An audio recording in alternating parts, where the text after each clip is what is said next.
Hospital for the year ended 30th June 2022. Honorable Speaker, I beg to lay before the House for a direction. Honorable Speaker. Honorable members, the papers laid is now committed to the Committee on Public Accounts for consideration.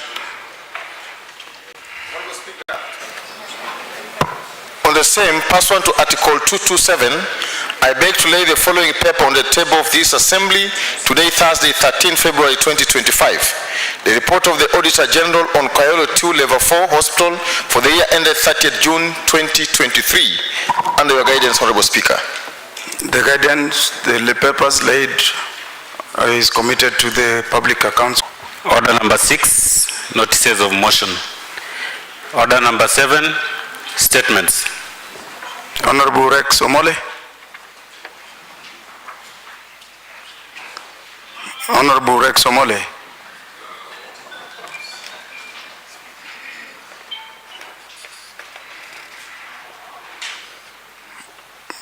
Okay, the honorable member seems not to be in the House. I direct the request for the statement be deferred to tomorrow, same period. Honorable members, I hope we will be keen on motion number 8 before we proceed. And I would give the chairperson for early childhood education to give us brief and her reservation as the chair on the memorandum as forwarded by the governor, so that the House can be informed and get to take necessary action before we proceed. Yes, Honorable Majority.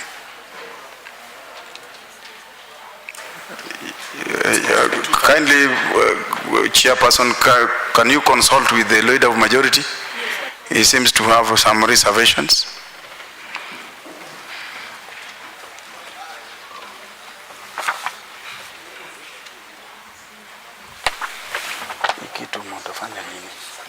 Governor alirudisha hii bill. Hii nini ya education alikuwa na memorandum na I don't know whether mmeangalia the memorandum itself. These ones. Honorable members, I'll give you 10 minutes to go through the governor's memorandum as the chair of education consult. Maybe 5 minutes? Yes, Majority Leader, please.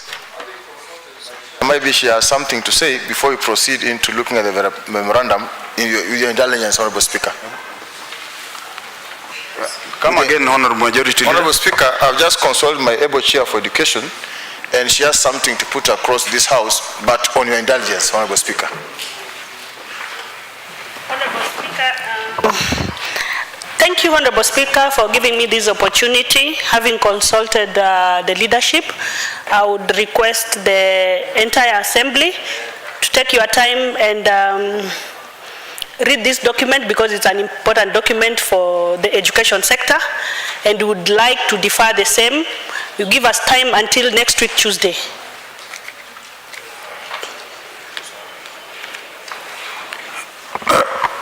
Okay, you may be seated.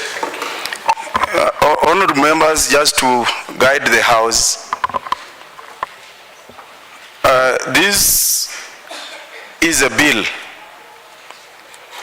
which was forwarded to the governor for assenting. But now the governor had some reservations and sent back the bill with the memorandum.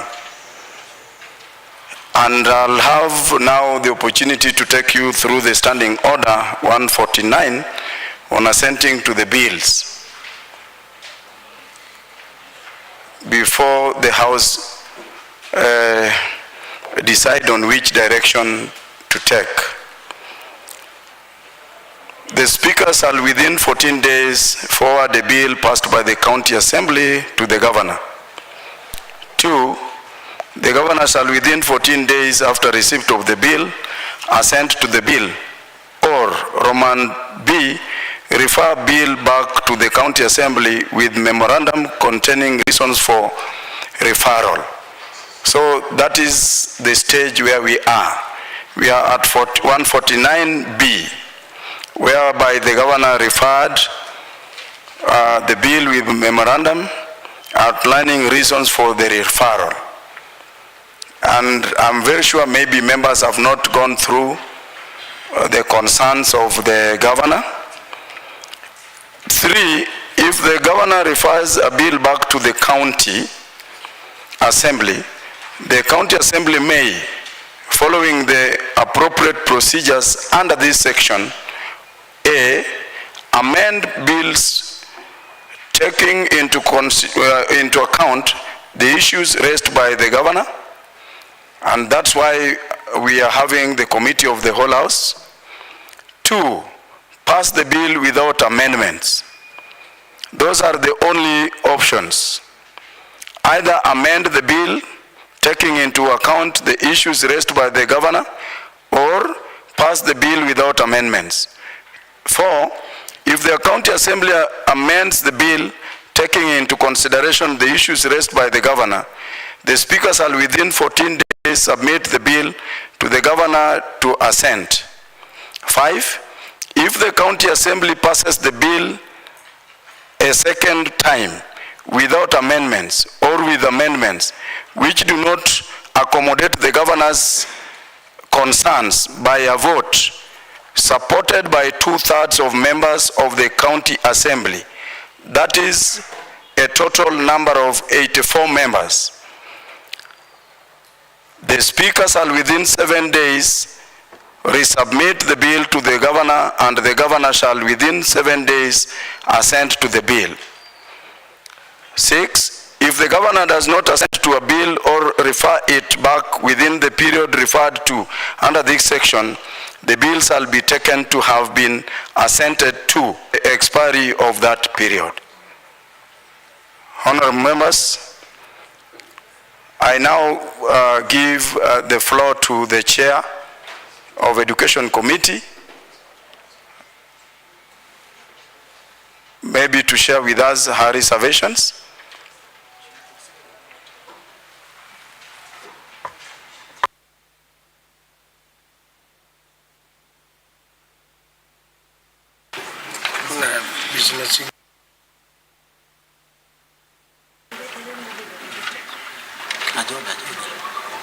Members, I hope you got the order paper.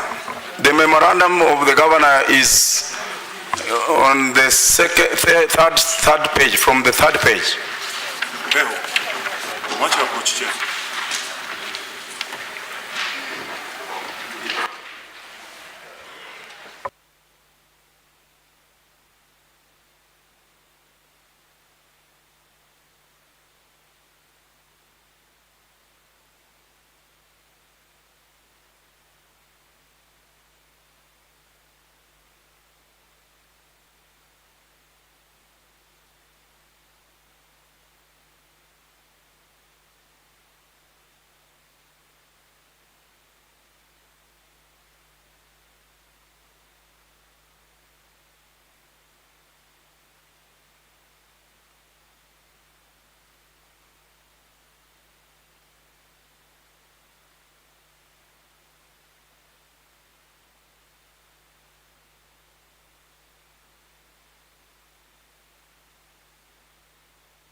You can talk here.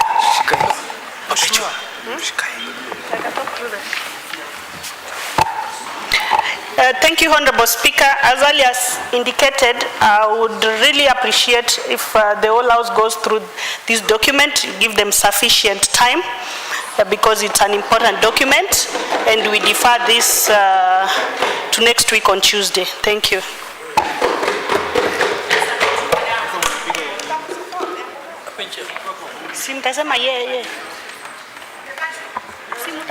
The Honorable Minority Leader.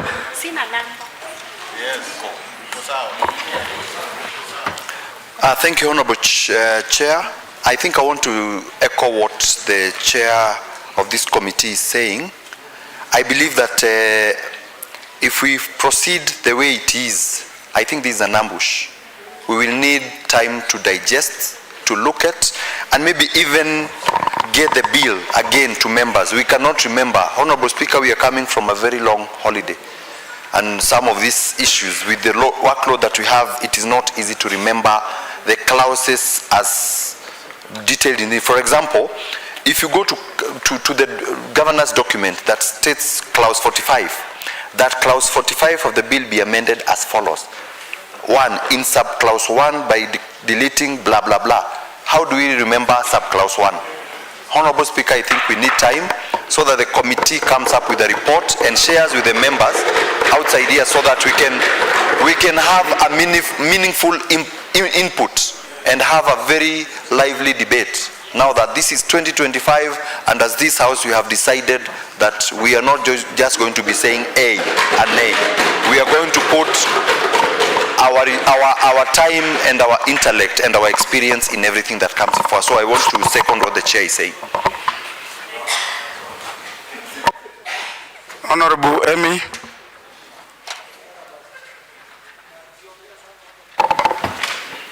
Thank you, Honorable Speaker, for giving me this opportunity. First of all, first reservation of the Governor is about the title of the bill, and here we don't even have the title. So what are we reading to know how the title was before we continue with the whole House assembly?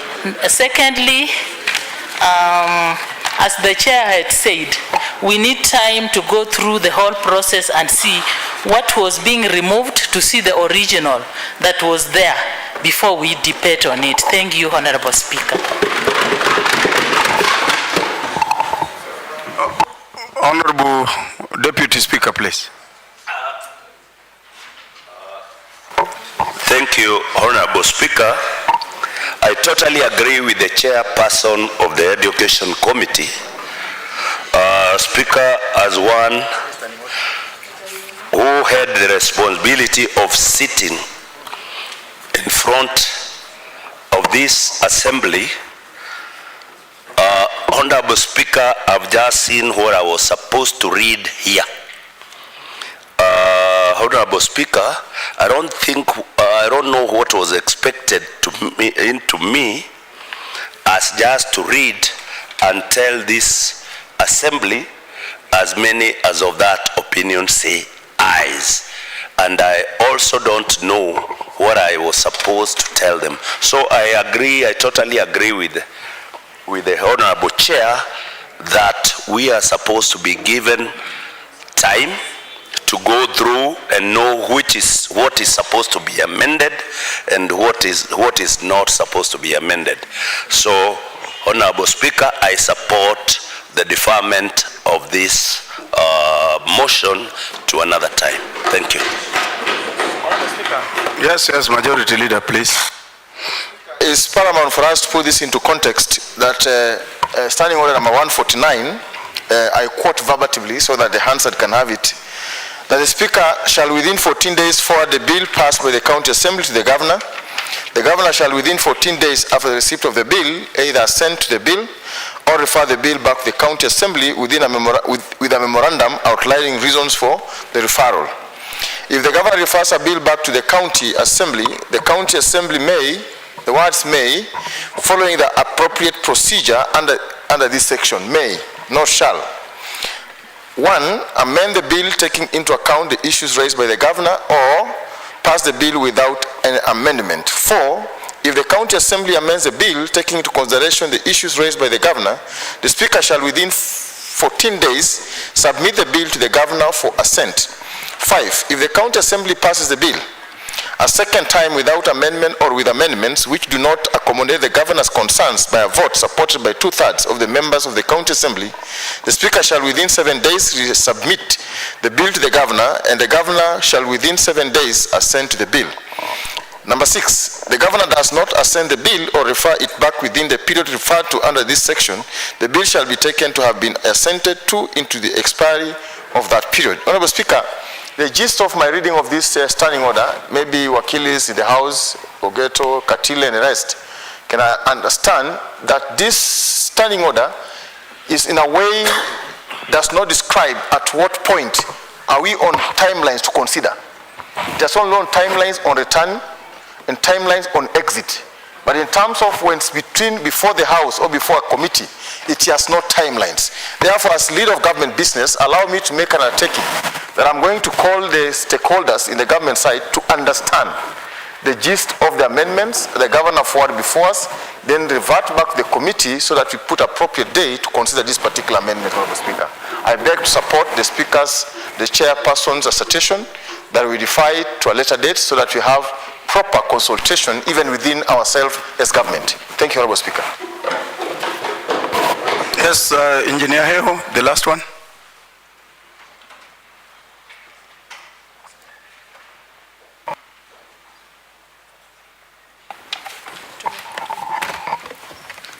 Mr. Speaker, if I may echo what our leaders have said, owing to Standing Order number 145.5, which says if the County Assembly passes a bill second time without...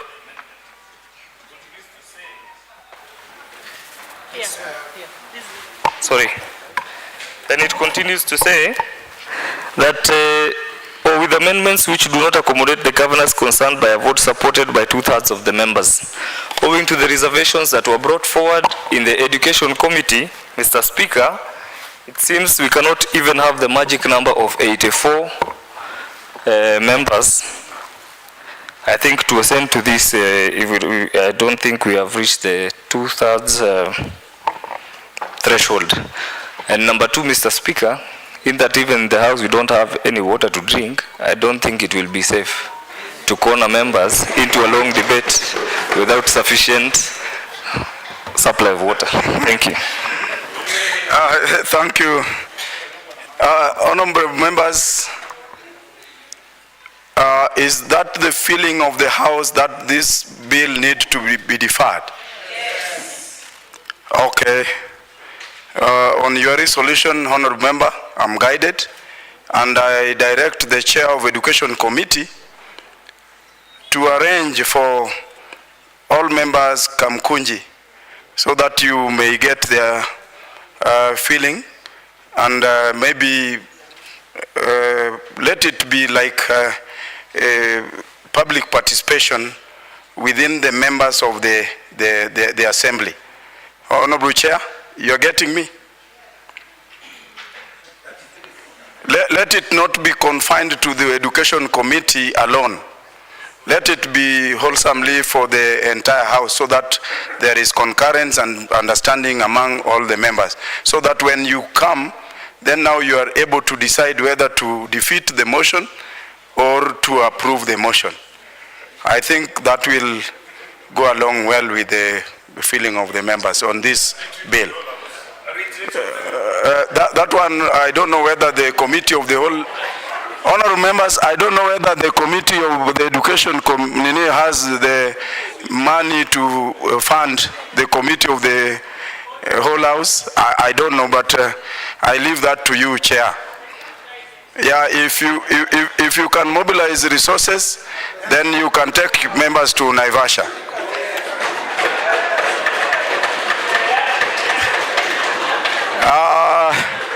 Honorable members, for that reason, the motion number 8 stand deferred to a later date to be communicated by the House Business Committee on allocation. the House stand adjourned to 2:30 tomorrow, and I direct the House Business Committee to have a sitting at the rise of the Assembly. Honorable members, please let me make some announcements now that we have the Secretary to the CAF in the House.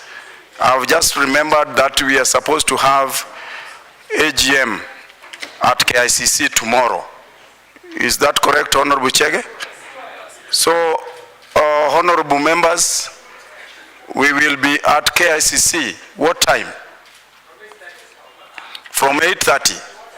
Is the program running throughout the day? Up to midday. Honorable members, don't engage the Honorable Chege. It is the Speaker. Honorable members, the Assembly stand adjourned.